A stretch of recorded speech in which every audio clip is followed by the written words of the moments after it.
بسم الله الرحمن الرحيم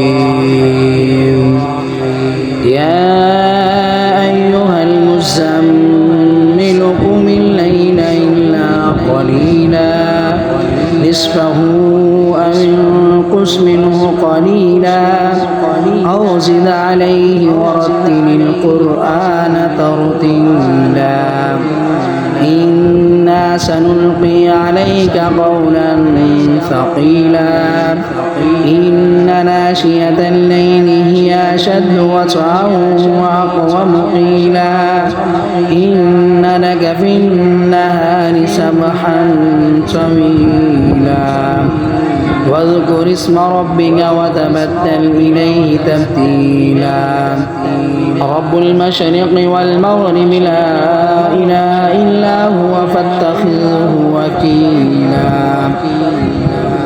واصبر على ما يقولون واهجرهم هجرا جميلا وذرني والمكذبين أولي النعمة ومهلهم قليلا إن لدينا أنكالا وجحيما وطعاما ذا غصة وعذابا أليما يوم ترجف الأرض والجبال وكانت الجبال كثيبا مهيلا إنا أرسلنا إليكم رسولا شاهدا عليكم كما أرسلنا إلى فرعون رسولا فعصى فرعون الرسول فأخذناه أخذا وبيلا فكيف تتقون إن كفرتم يوما يجعل الولدان شيبا السماء منفطر به كان بعده مفعولا إن هذه تذكرة فمن شاء اتخذ إلى ربه سبيلا إن ربك يعلم أنك تقوم أدنى من ثلثي الليل ونصفه وثلثه وطائفة من الذين معك والله يقدر الليل والنهار علم أن لن تحصوا فتاب عليكم فاقرؤوا ما تيسر من القرآن علم أن سيكون منكم مرضى وآخرون يضربون في الأرض يبتغون من فضل الله وآخرون يقاتلون في سبيل الله فاقرؤوا ما تيسر منه وأقيموا الصلاة وآتوا الزكاة وأقرضوا الله قرضا حسنا وما تقدموا لأنفسكم من خير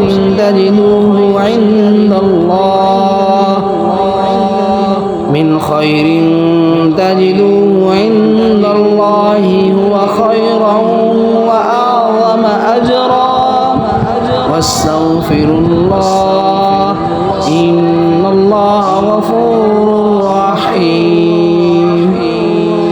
یہ سورۃ المزمل کاروبار میں برکت کے لیے بہترین عمل ہے.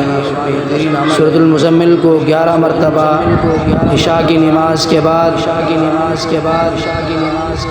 پڑھیں. نیت یہ ہو کہ یا اللہ کاروبار میں جو رکاوٹ ہے، جو بندش ہے، یا اللہ اس کو ختم فرما. 11 مرتبہ پڑھنے کے بعد اللہ تعالیٰ سے دعا مانگیں. انشاءاللہ ثم انشاءاللہ کاروبار میں رکاوٹ اور بندش ختم ہو جائے گی.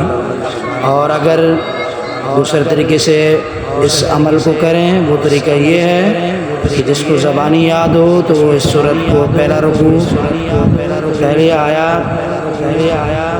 پہلے رکوع کو پہلی رکعت میں، دوسرے رکوع کو دوسری رکعت میں اگر زبانی یاد ہو. اگر زبانی یاد نہ ہو پھر آپ دیکھ کر بھی پڑھ سکتے ہیں. اور 2 رکعت نماز نفل پڑھیں. نفل پڑھنے کے بعد 11 مرتبہ پڑھیں. نفل میں پہلی رکعت میں سورۃ الکافرون قل یا ایھا الکافرون اور دوسری رکعت میں سورۃ الاخلاص قل هو اللہ احد پڑھیں۔ سلام پھیرنے کے بعد 11 مرتبہ سورۃ المزمل پڑھیں۔ انشاءاللہ ثم انشاءاللہ کاروبار میں جو بھی رکاوٹ اور بندش ہوگی وہ ختم ہو جائے گی۔ اس عمل کو سب دوستوں تک شیئر کریں، سبسکرائب کریں تاکہ سب دوستوں کا فائدہ ہو، تاکہ سب دوست اس عمل سے فائدہ اٹھا سکیں۔ اس عمل کو 41 دن تک کریں اور مزید اس طرح کی ویڈیو دیکھنے کے لیے، وظائف کی ویڈیو سننے کے لیے چینل کو سبسکرائب کریں تاکہ ہر نئی آنے والی ویڈیو آپ تک بآسانی پہنچ سکے۔